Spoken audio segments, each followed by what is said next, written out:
Clear आहे ना? Okay. येतोय सर येतोय. तर आपण घेऊ चालू करून. ओके, बराच वेळ झाला.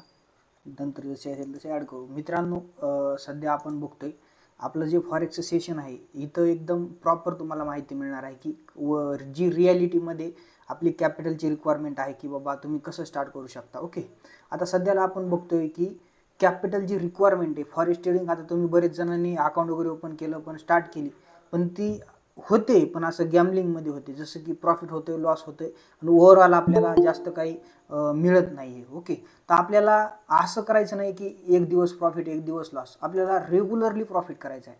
कन्सिस्टन्सी आपल्याला इथं प्रॉफिट पाहिजे. ओके, नाही म्हणलं तरी आता आपण जर जॉब पकडलं तर जॉबमध्ये आपल्याला कमीत कमी महिन्याचं टार्गेट निघतं की मंथलीच पेमेंट मिळतं. तसं आपल्याला स्टार्टिंगला पहिले मंथली आपण किती काढतोय मार्केटमधून हे आपल्याला बघणं खूप गरजेचं आहे. त्याच्यानंतर आपण तसं 2 महिन्याचं किंवा 3 महिन्याचं असं इयरली आपण ट्रेडिंगमधून कमवतोय किती हे आपल्याला प्रॉफिट जनरेट करणं महत्त्वाचं आहे. असा एक दिवस प्रॉफिट एक दिवस लॉस आणि ओव्हरऑल लॉस जाणं हे आपल्याला नाही पाहिजे मित्रांनो. तर सगळ्यात पहिले जे पण डिसिप्लिन असतात ट्रेडिंगमध्ये सर्वात महत्त्वाची गोष्ट आहे डिसिप्लिन. तुम्हाला तुमच्या इमोशनवर ट्रेड करायचं नाही आहे. इमोशनवर म्हणजे तुम्ही जसं तुम्हाला वाटतंय की आता मार्केट वरी जाईल, वाटतंय की इथं जाईल, की ह्या गोष्टी तुम्हाला लक्ष द्यायचंच नाही आहे क्लिअरली.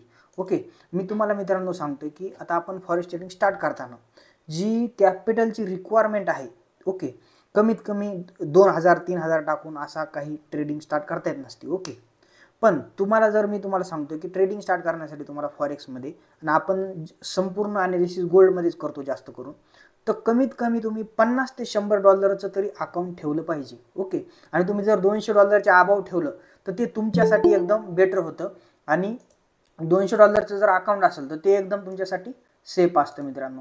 म्हणजे तुम्हाला एक ट्रेडिंग करण्यासाठी एकदम तुम्हाला इझिली आणि एकदम सेफ जातं. ओके, आपण जर $50 ते $100 अकाउंट जर ठेवलं तर इथे तुम्हाला डिसिप्लिन कसे ठेवायचे आहेत मित्रांनो. ओके, म्हणजेच लॉट साईजमध्ये तुम्हाला आता बरेच जण आपण 2-3 हजार ॲड करून जर समजा लॉट साईज मोठी ठेवली, बरोबर, तर काय होतं, लकीली प्रॉफिट होतो, तसं म्हणत नाही मी प्रॉफिट होत नाही, लकीली प्रॉफिट होतो, पण तो आपला ओव्हरऑल प्रॉफिट नसतो. म्हणजे असा मंथली किंवा इयरली, आपण इयरली किंवा मंथली प्रॉफिट राहू शकत नाही. राहिलो तरी बी आपण मंथली राहू शकतो, पण एकदम असं इयरली आपण त्याच्यातून एक चांगला इन्कम जनरेट करू शकत नाही मित्रांनो. तर सध्याला आपण बघतोय मित्रांनो, याच्यामध्ये जी कॅपिटलची रिक्वायरमेंट आहे, तुम्ही कमीत कमी कॅपिटल $50 ते $100 ठेवा. आणि जर तुम्हाला जर वाटते की बाबा तुमची जर कॅपॅसिटी आहे एकदम बेटर, तर तुम्ही $200 अकाउंट ठेवलं तर एकदम बेटर राहील मित्रांनो. ओके, जी लॉट साईज आहे मित्रांनो, ती लॉट साईज तुम्हाला कॅपिटल बघून जास्त ठेवायची नाही आहे. ओके, जर तुम्ही कमी असेल तर कमीच घ्यायला पाहिजे, तुमचं जर कॅपिटल कमी असेल तर लॉट साईज कमीच घ्यायला पाहिजे. पण सगळ्यात जी महत्त्वाची गोष्ट आहे, तुम्ही लॉट साईज जी आहे ती तुमच्या याच्यावर डिपेंड ठेवा, तुमचा जेवढा पण एस-एल आहे. आता तुम्ही ट्रेड ॲक्टिव्ह करताय, पण ट्रेड ॲक्टिव्ह करताना जे तुमचा एस-एल आहे, ओके, सपोज तुमचा गोल्डमध्ये 2 पॉईंटचा एस-एल होते, ओके, म्हणजे एस-एल तुमचा प्रॉपर तिथे एस-एल होत असेल तरच एंट्री करायची, अदरवाईज आपल्याला तिथे एंट्रीसुद्धा करायची नाही आपल्याला त्या ट्रेडमध्ये, बरोबर. तर 2 पॉईंटचा एस-एल जर असेल ना, तर आपलं जर समजा 0.05 जर लॉट साईज असेल तर आपला तिथं $10 लॉस होणार आहे, हे आपल्याला पण माहिती आहे. पण आपलं टार्गेट कमीत कमी 1:1 जर आपण पकडलं, बरोबर, 1:1 जर टार्गेट पकडलं मित्रांनो, तर डायरेक्टली आपला तिथं प्रॉफिट जो होणार आहे डायरेक्टली $10 होणार आहे. आणि 1:2 पकडलं तर डायरेक्ट $20 प्रॉफिट होणार आहे आणि एस-एल $10 होणार आहे. तर आपलं कमीत कमी 1:2 किंवा कमीत कमी जर नाही जर ट्रेड समजा दिवसभर ट्रेड नाही केला, आपल्याला ट्रेड नाही मिळाला, तर आपण तिथं कमीत कमी 1:1 बी ट्रेड मिळाला तर आपण तिथं ट्रेड घेऊन ॲनालिसिस करू शकतो. ओके, तर तुम्हाला मी सांगतोय जेव्हा तुमचं ॲनालिसिस पक्का असेल तर आता ते बघायचं कसं. आता बाय चान्स इथं आता इथं मी तुम्हाला दाखवतो, बरोबर. इथं आपला जो पॅटर्न बनला होता बेरिश फ्लॅग पॅटर्न बनला होता हा. ओके, हा जो पॅटर्न आहे बेरिश फ्लॅग आहे. ओके, आता जसंही ट्रेंड लाईनला ब्रेकडाऊन झाला, बरोबर, आपल्याला माहित होतं प्रिव्हियस लो हा आहे. ओके, प्रिव्हियस लो पर्यंत तर मार्केट इथपर्यंत येणारच आहे. ओके, पण आपल्यामध्ये डिसिप्लिन पाहिजे होता. आता डिसिप्लिन कशासाठी पाहिजे होता मी तुम्हाला सांगतोय. मार्केटनं डाऊनफॉल केला पण मार्केट थोडंफार वरी गेलं आपल्या कॉस्ट टू कॉस्ट प्राईस पाशी. इथं कशासाठी गेलं मित्रांनो, इथं आपल्याला एकदम मार्केटमध्ये ट्रॅप करण्यासाठी. आता बरेच जण माणसं असे आहेत की त्यांना ट्रेड घेतल्यानंतर इमोशन असतात की माणसाला वाटतं की बाबा आता आपण लॉसमध्ये जाताल, तर आपण इथं ट्रेड एक्झिट करण्यासाठीच इथं मार्केट गेलेलं असतं. पण आपलं जो रूल आहे ते एकदम प्रॉपरली फॉलो पाहिजे, बरोबर. आपला रूल काय होता, इथं आपण एंट्री टाकणार आणि आपलं टार्गेट जे आहे ते बॉटमलाच घेणार. ह्या इथं बॉटमलाच आपण टार्गेट घेणार. तर आपण इथे एंट्री बी टाकली. आपला एसएल किती झाला मित्रांनो, खूप झाला आपला एसएल झाला असेल, लय झालं तर आपला एसएल झाला असेल मित्रांनो. फक्त बघू शकता आपण एंट्री टाकली होती 2614 ला. ओके, आणि आपला एसएल किती झाला 2618 पर्यंत. ओके, तर आपला 3 पॉईंटचा एसएल होतोय गोल्डमध्ये. तर आपलं टार्गेट बघा मित्रांनो किती होतं, 14 पासून डायरेक्ट जर बघितलं तर 4 पर्यंत आपलं एसएल 1:3 पर्यंत गेलेलं आहे जवळपास. म्हणजे आपला एकदम ट्रेड सेफ होता. तुम्ही याच्यामध्ये ट्रेल सुद्धा करू शकता. ट्रेल जे करायचं आहे आपण ते नेक्स्ट वेबिनारला तर बघूया ट्रेल कसं करायचं. पण त्याच्या पहिले आपल्याला ट्रेड कसे ऍक्टिव्ह करायचे ते बघणं गरजेचं आहे.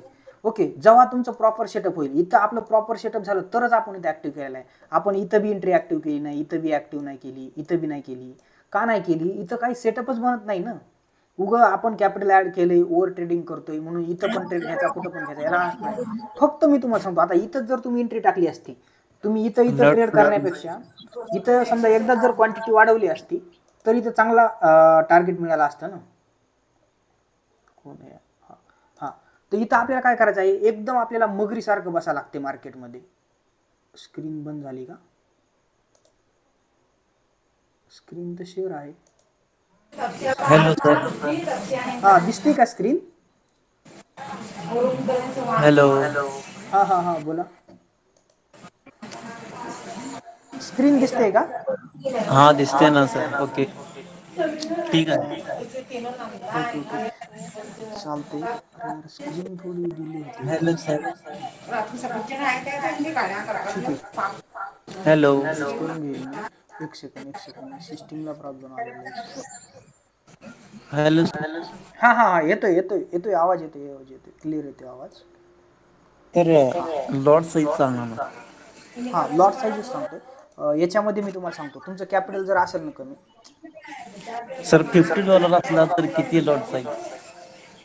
$50 असेल तर तुम्ही 0.2 न किंवा 1 करायला पाहिजे. अरे यार सिस्टीमला नाही 0.01 ना. 0.01 किंवा 0.02. 02 काय, आणि बीटीसी मध्ये पण तीच लॉट साईज टाकू शकते काय? बीटीसी मध्ये सर तुम्ही तुम्हाला जे अनालिसिस आहे ते डेच्या टाइम फ्रेम वरती करावं लागेल बरं का. माझी सिस्टीम ऑफ पडलेली. नाही लॉट साईज विचारतो. हो, लॉट साईज तुम्ही जर $50 कॅपिटल असेल तर बीटीसी मध्ये ठेवता. तुमच्या एसएल वर तुमची लॉट साईज जी डिपेंड आहे, सगळ्यात पहिली गोष्ट कॅपिटल वरती डिपेंड ठेवा तुम्ही. पण 90% तुमची लॉट साईज जी डिपेंड आहे ती तुमच्या एसएल वर डिपेंड ठेवा. एसएल कितीचा होतोय तिथं. हा बरोबर आहे सर. कारण तुम्हाला सांगतो, बरेच जण म्हणणार कॅपिटल नुसार होणार. अहो, तुमचं $1000 बी कॅपिटल असेल आणि तुमचं जर सपोज जर ट्रेडच्या जागी एसएलच मोठा झाला तर ते $1000 सुद्धा उडूनच जाणार आहे आपल्या तिथं राहणारच नाही. त्याच्यामुळे सगळ्यात महत्त्वाची जी गोष्ट आहे आता जे मार्केटमध्ये चालू की बरेच जण म्हणतात कॅपिटल बघून लॉट साईज ठेवा. मी म्हणतो तुमचं $50 अकाउंट असू द्या, पण 90% मी प्राधान्य देतो की जी लॉट साईज आहे तुम्हाला ती याच्यावर डिपेंड ठेवावं लागेल तुमच्या एसएल वरती. बरोबर, एसएल छोटा असेल ना तर बिंदास लॉट साईज वाढवा तुम्ही, आणि तुम्हाला तिथं टार्गेट मोठं मिळत असेल तर. हॅलो. हा बोला सर बीटीसी मध्ये 0.01 स्टार्टिंगला घेतलं तर चालेल ना, $50 अकाउंट असलं तर? हो, ठेवू शकता. पण सर तुम्ही सांगतो ना, बीटीसी मध्ये असू का ट्रेड कोणचा पण असो, एसएल किती पॉईंटचा झाला ह्यावर डिपेंड ठेवा. हा ओके सर, ठीक समजा एसएल समजा जर तुमचा 3 पॉईंटचा बी असेल. Hello sir. हा बीटीसी मध्ये अगर 0.0 लॉट साईज टाकली, हॅलो, हा तर आपल्यानी 10 पॉइंटला किती ते प्रॉफिट मिळू शकते? ₹9 ना. हा, हे बेसिक गोष्ट मी युट्यूबला टाकून देईल सर, आणि युट्यूबला आहे वाटतं, टाकलेलीच आहे मी एकदम. किती पॉईंटला किती प्रॉफिट मिळतो. 0.01 जर 10 पॉईंट जर झाले तर $10 प्रॉफिट मिळेल तिथं तुम्हाला. नाही 0.01 सांगले ना, ₹9 झालेत ना. नाही 10 पॉईंट सांगतोय मी, तसं नाही. नाही, 100 पॉइंटला $1 झाला ना. तर मी तुम्हाला सांगतोय की तुमचा जर 0.01 ऑर्डर आहे बरोबर, आणि तुमची जर मार्केटमध्ये 10 पिपची मुवमेंट आली तर तुम्हाला तिथं $1 प्रॉफिट होणार आहे, आणि 20 पिपची जर मुवमेंट आली तर तुम्हाला तिथं $2 प्रॉफिट होणार आहे. 30 पॉईंटची मुवमेंट झाल्यावर $3 ना सर. 30 पिपची म्हणतोय मी, आणि पॉईंट जर पकडलं तर $30 प्रॉफिट होईल. पॉईंट म्हणत नाहीये मी तुम्हाला, पीप म्हणतोय. पीप टिप कॅल्क्युलेट तर करायचं सांगतोय. पीप कॅल्क्युलेट नेक्स्ट व्हिडिओ मध्ये सांगाल मी. ओके. ठीक आहे आता ठीक आहे. जे एक एक पॉईंट म्हटल्यावर 10 पीप ना sir? Right right right right, बरोबर. हा तेच म्हणत आहे, एक पॉईंट म्हटल्यावर 10 पीप ना. हो हो, हा म्हणजे 10 पॉईंटला 100 पीप. Right right. हा मग 0.0 लॉट साईज टाकली आणि 100 पीपचा जर एसएल असला तर किती रुपये मायनस होऊ शकतात? 0 पॉईंट कितनं? 01. 01 न जर किती हा पीप लॉस झाले याच्यानंतर? 100 पीप म्हटल्यावर 10 पॉईंट ना. हो, $10 तुमचा यशल होऊन जाईल ते डायरेक्टली. पण एवढा मोठा किती यशल घेऊ नका सर, किती? एवढा मोठा यशल घेऊ नका म्हणतोय. नाही नाही विचारतोय हो एक्झाम्पल. हा हा हा, नाही एवढा यशल घेऊ नका, छोट्या यशल मध्येच काम करा. माझं म्हणणं आहे तुम्ही की यशल बघूनच लॉट साईज टाका. हा हा ठीक आहे ठीक आहे. यशल तुमची ऍडजस्टमेंट असली पाहिजे. ओके. तुम्ही जर स्केल्पिंग करत असाल तर तुम्हाला काहीच प्रॉब्लेम नाही. ओके, लॉट साईज स्कॅल्पिंगला ना. हा ते बरोबर आहे, स्कॅल्पिंगच करा ना ज्यादा. हां, स्केल्पिंगला काहीच प्रॉब्लेम नाही आहे. ओके. आणि बाकीच्या गोल्डला गोष्टी तो बोला ना. गोल्डला पण सेम लॉट साईज टाकू शकता ना. हो हो, सेम टाकू शकता. 0.01 0.02 चालते ना. हो, $50 अकाउंट असेल तर तुम्ही 3च्या मध्ये टाकू शकता. 3च्या आधी आत टाकू शकते का? हो, म्हणजे ते तुमच्यासाठी बेटर राहील. हा हा ठीक आहे ठीक आहे. थोडा सिस्टीम प्रॉब्लेम झाला यार लॅपटॉपचा. ठीक आहे. 3 ते 4 पॉईंटचा जरी यशल असेल मित्रांनो, ओके, तर तुम्ही तिथं लॉट साईज एकदम कमी ठेवणे एकदम आवश्यक आहे. बरोबर. बरोबर. तुम्ही तिथं सर लॉट साईज जास्त ठेवू नका. सर पीप आणि पॉईंट मध्ये काय डिफरन्स बरं, मला असतो? एकदा सांगा ना कोणीतरी की स्क्रीन दिसते का बरोबर? थोडा सिस्टीमचा प्रॉब्लेम चालू आहे. दिसते दिसते हा जळजळ होते का थोडेफार? दिसते जळजळ सगळं होते का व्यवस्थित. असं? ठीक आहे, झाले वाटतं बरोबर. अरे यार, सिस्टीम पूर्ण तुमचा लॉट साईजचा जर असेल ना क्वेश्चन तर तुम्हाला मी ते सांगितलं. अजून काय क्वेश्चन आहे का?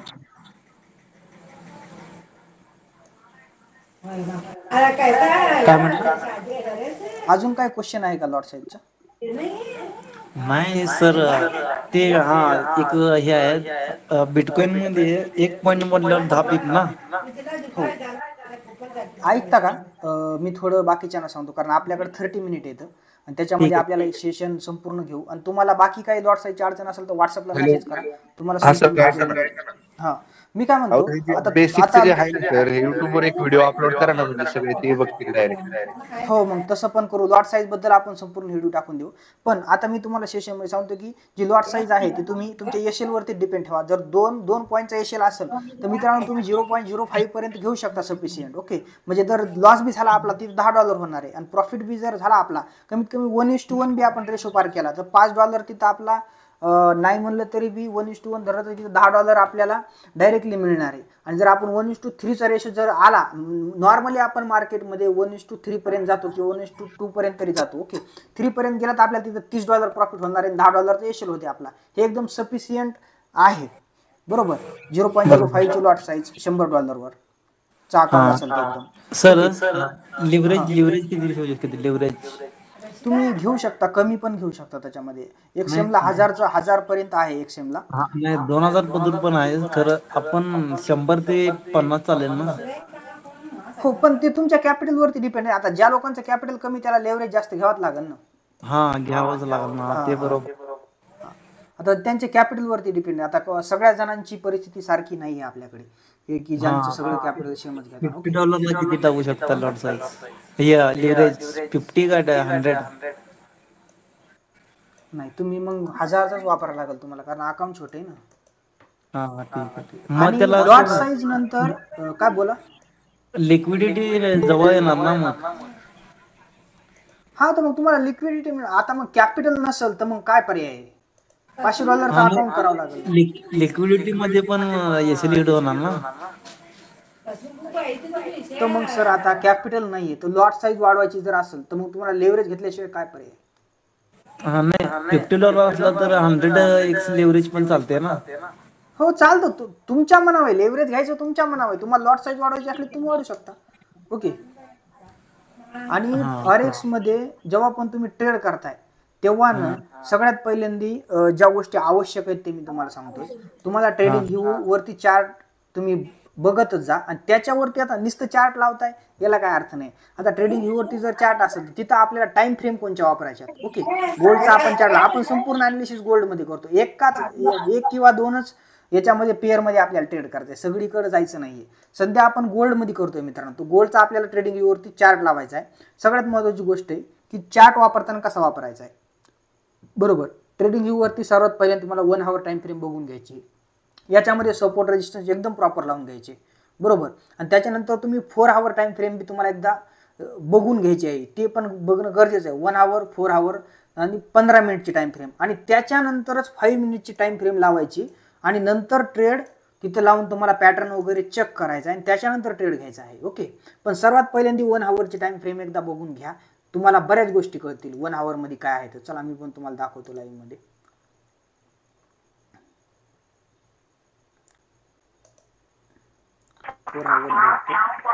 1 आवर मधले सपोर्ट रेजिस्टन्स एकदम प्रॉपर काम करतात. तुम्हाला लाईव्ह मध्ये दिसेलच आता. 1 आवर मध्ये जे पण लोक काम करतात ते त्यांच्यासाठी एकदम बेटर आहे. पण ट्रेड घ्यायच्या पहिले 1 आवर बघणं, त्याच्यानंतर 4 आवर बघणं, नंतर 15 मिनिट बघणं, नंतर 5 मिनिटला जाऊन ट्रेड घेणं. ओके. आता आपण बघतोय की ही आहे बघा 1 आवरची टाइम फ्रेम. ओके. याच्यामध्ये जे सपोर्ट रेजिस्टन्स आहे तुमच्या समोर दिसत आहे. ओके.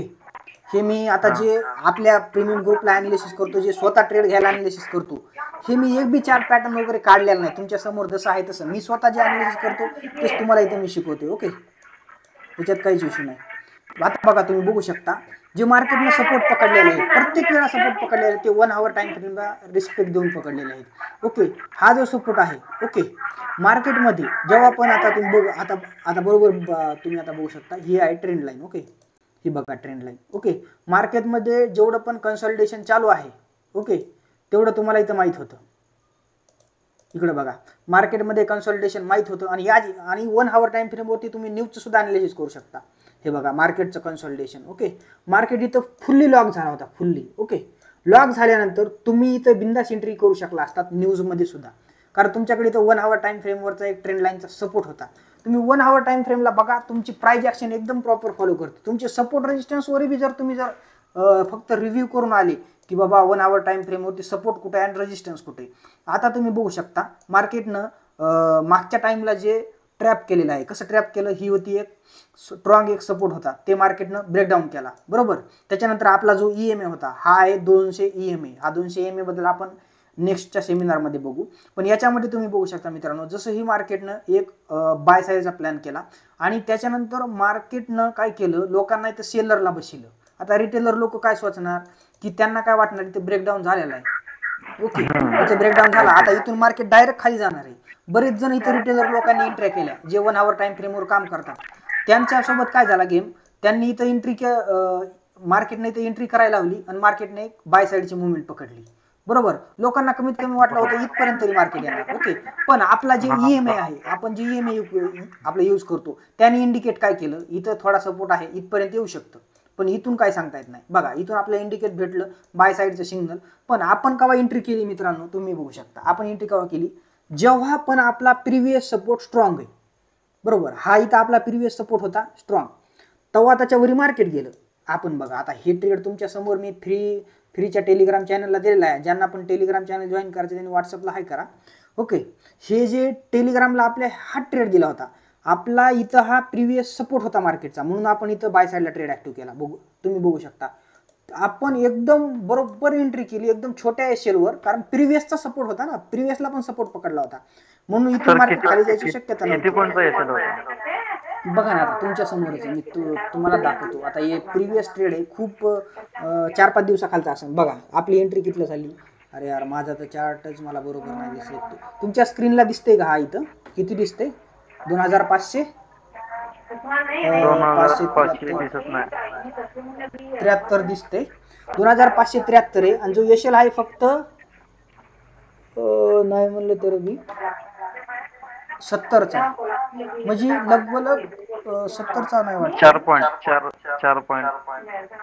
हो 3-4 पॉईंटचा आहे. ओके. आणि टार्गेट बघा डायरेक्टली, टार्गेट चांगलं 75च्या आसपास गेलेलं आहे. ओके. आणि हॅलो सर. नाही म्हणलं तरी बी मला असं ते चार्ट बघून वाटतं 1:2 चा रेशो मिळालेला इथे तुम्ही बघू शकता. एसएल एवढा छोटा आहे आणि टार्गेट डायरेक्ट त्याच्या डबलच्या वर आहे. ओके. आणि त्याच्यानंतर बी आपण एक ट्रेड ऍक्टिव्ह केला. काय बोला? हा ते गोल्डची नाही, गोल्ड मध्ये 100 पीप होते ना. काय म्हणले? 1 पॉइंटला 100 पीप होते ना. एका पॉइंटला 10 100 पीप ना गोल्डला. म्हणजे तुम्हाला पीपचं कॅल्क्युलेशन पाहिजे का?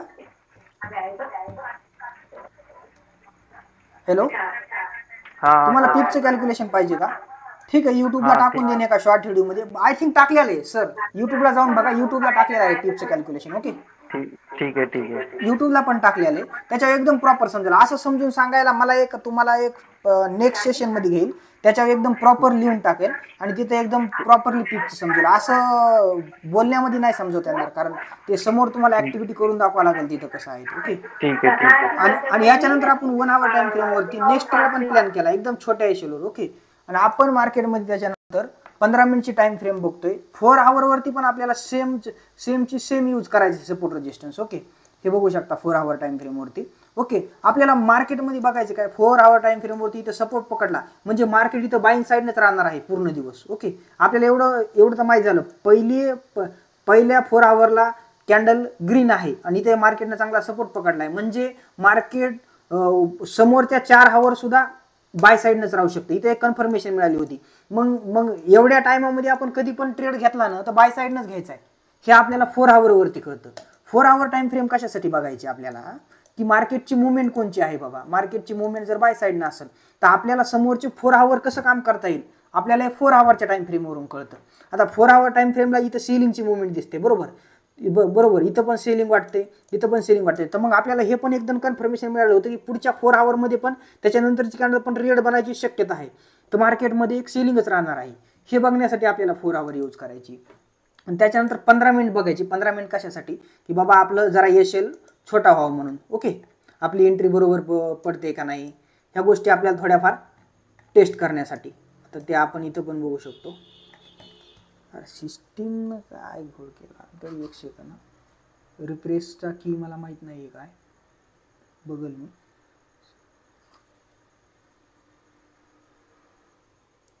एक सेकंड, रिफ्रेश करून बघतो सिस्टीम. एक्झिटच होते यार सगळं. तर इथं एक्झिट रिस्टार्ट करू चार्टला.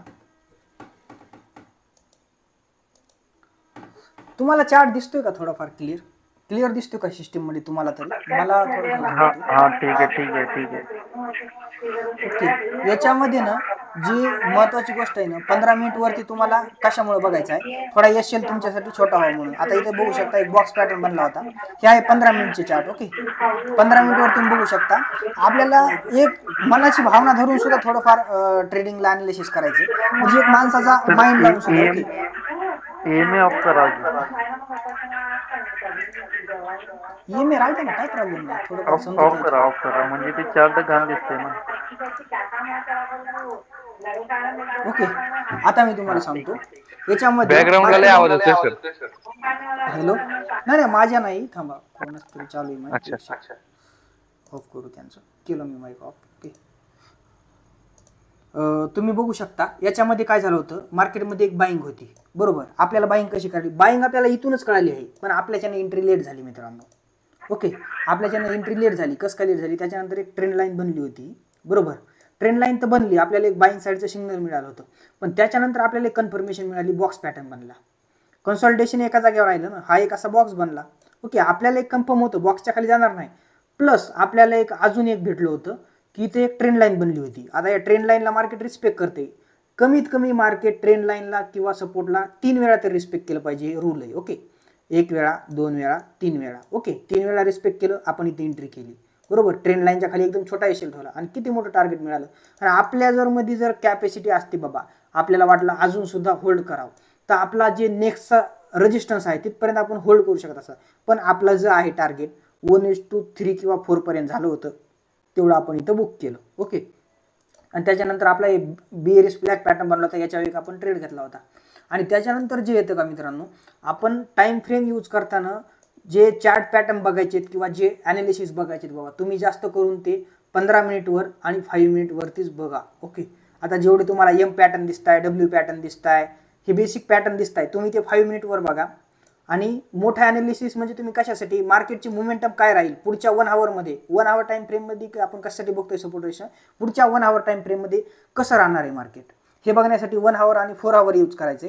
आणि 15 मिनिटवर तुम्ही चार्ट पॅटर्न बी बघू शकता आणि 5 मिनिटवर तुम्ही चार्ट पॅटर्न बी बघू शकता. कुठे एम बनते, कुठे डब्ल्यू बनते, किंवा तो कुठे हेड अँड शोल्डर बनते, कुठे बिअरिश ट्रँगल बनते, असे बहुत सारे मतलब आहेत. त्याची चार्ट पॅटर्नची PDF आपल्या प्रीमियम ग्रुपला टाकलेली, आणि ते पण प्रीमियम ग्रुप एकदम फ्री ऑफ कॉस्ट आहे. ओके.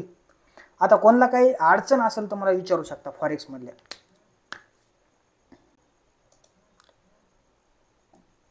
ओके. फॉरेक्सचं काय, फॉरेक्समध्ये काय क्वेश्चन असतील ते विचारा तुम्ही गोल्डमध्ये. ओके. गोल्डचं मी तुम्हाला संपूर्ण सांगू शकतो. हॅलो, हां बोला. टॉप डाऊन अनालिसिस करा एकदा. काय म्हणताय? Top down analysis. Top down हे आता आपण एक सेकंड, हे आता प्रत्येकाच्या रूलनुसार तुम्ही इथं स्वतःचं वापरू शकता. टॉप डाऊन मध्ये पुन्हा टॉप डाऊन तर आपण जास्त यूज करत नाहीये. ओके. टॉप डाऊन मध्ये तुम्ही असं पण जे स्वतःच्या स्ट्रॅटेजीनं ट्रेड घेऊ शकतात. कोणी वरती मार्केट गेलं तर त्यांना वाटतं की इथून रिव्हर्सल करू शकतं, एक रिव्हर्सल मध्ये करू शकता तुम्ही, त्याला टॉप डाऊन म्हणू नाही शकणार, एक रिव्हर्सल मध्ये प्लॅन करून तुम्ही ट्रेड करू शकता. आता रिव्हर्सल ट्रेड आपण जास्त करत नाही, ते जास्त एक हानिकारक असणार. कारण मी तुम्हाला सांगतोय मार्केटची मुवमेंटनुसार, समजा एखादी नदी आहे. ओके. नदी आता वाहते, आपल्याला माहित नाही ती नदी कुठपर्यंत वाहणार आहे, आणि आपण त्याच्या रिव्हर्सल म्हणजे त्याच्या अपोजिट ट्रेड करायचं आहे आपल्याला, तर ते जेव्हा पण त्याचा प्रभाव संपल तेव्हाच ते रिटर्न येणार आहे. ओके. आता मी तुम्हाला सांगतो, जसं की समजा मार्केट बायलाच जाते, बरोबर, मार्केटची मुवमेंट बायच आहे आणि आपल्याला करायचा ट्रेड सेलला, म्हणजेच रिव्हर्सल ट्रेड करायचा. तुम्ही जे टॉप डाऊन म्हणताय ते नाही समजलं मला. रिव्हर्सल पॅटर्न आहे बघा, ते रिव्हर्सल आपण ट्रेड करू शकतो. ओके. त्याला आपण रिव्हर्सल म्हणतो. ओके. तर रिव्हर्सल ट्रेड आपण केव्हा करतो, जेव्हा मार्केटमध्ये एकच मुवमेंट चलते, जसं की बायची मुवमेंट चलते आणि त्याच्यानंतर डायरेक्टली एखादी समजा सेलची मुवमेंट चलते, तर आपण बाय साईडला प्लॅन करतो. पण हा ट्रेड एकदम तुमच्यासाठी रिस्की असू शकतो. कशासाठी रिस्की असू शकतो, समजा मार्केटची मुवमेंट बाय साईडनं असेल तर बाय साईडनं ते कुठपर्यंत जाईल हे तुम्ही सांगू शकत नाही, आपण जास्त ॲनालिसिस याच्यावर करू नाही शकत. त्याच्यासाठी रिव्हर्सल काम जास्त करत नाहीत आपण. आणि तुम्ही रिव्हर्सल प्लॅन करायला काहीच प्रॉब्लेम नाही. रिव्हर्सल पॅटर्नमध्ये तुम्ही जेवढं पण ट्रेड करता का, डायरेक्ट मी तुम्हाला सांगतो एका नदीसारखा प्रवाह आहे, समजा मार्केट बाय साईडनेच वाहते आणि आपल्याला त्याच्या अपोजिट ट्रेड करून आपल्याला प्रॉफिट करायचा असतो, आणि कारण आपल्याला इथे एशियन सुद्धा मोठा होऊ शकणार आहे. नाही सर, अपट्रेंड मध्ये असलं तर अपट्रेंड मध्ये जायला पाहिजे. हो ना, तर मग तुम्ही अप ट्रेंड मध्ये डाऊन ट्रेंडला कसं काय ट्रेड करणार रिव्हर्सल मध्ये? हा बरोबर आहे सर, मी नाही सांगत, ते जे सांगितलंय ना त्याला बोलत आहे. हा बरोबर आहे. कारण तुम्ही मला सांगा, एखादी नदी, बरोबर, आता नदी वाहते, आपल्याला कधी पण नदीच्या प्रवाहासोबत वाहिलं तर आपण जास्त प्रॉफिटेबल राहतात. आपलं म्हणणं काय आहे, आपल्याला अपोजिट जाऊन ट्रेड करायचा नाहीये, मार्केट सोबत जाऊन ट्रेड करायचा आहे. अपोजिट जाऊन आपल्याला 2 वेळा प्रॉफिट होईल, पण धक्के बसताना 4 वेळा बसणार आहे. एवढं कधी पण लक्षात ठेवा. तुमचा लॉस होताना 4 वेळा होणार आहे आणि प्रॉफिट होताना 2 वेळा होणार आहे. तर आपल्याला 4 वेळा प्रॉफिट करायचा आहे, 2 वेळा लॉस झाला तरी बी काही प्रॉब्लेम नाही आपल्याला. बरोबर आहे का नाही? बरोबर. आपल्याला फक्त आपल्याला म्हणणं काय आहे, आपल्याला ओव्हरऑल प्रॉफिट काढायचं आहे मित्रांनो, हे आपलं ध्येय. आपल्याला असं नाही की एक दिवस प्रॉफिट करायचा आणि नंतर पुन्हा लगेच मार्केट सोडून जायचं, ह्या गोष्टी नाही करायच्या.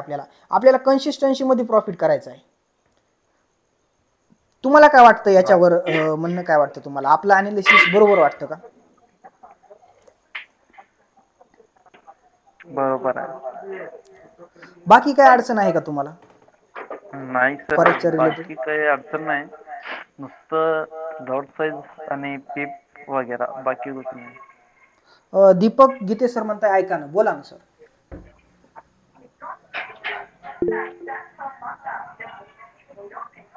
रोहित सर म्हणताय हॅलो बोला.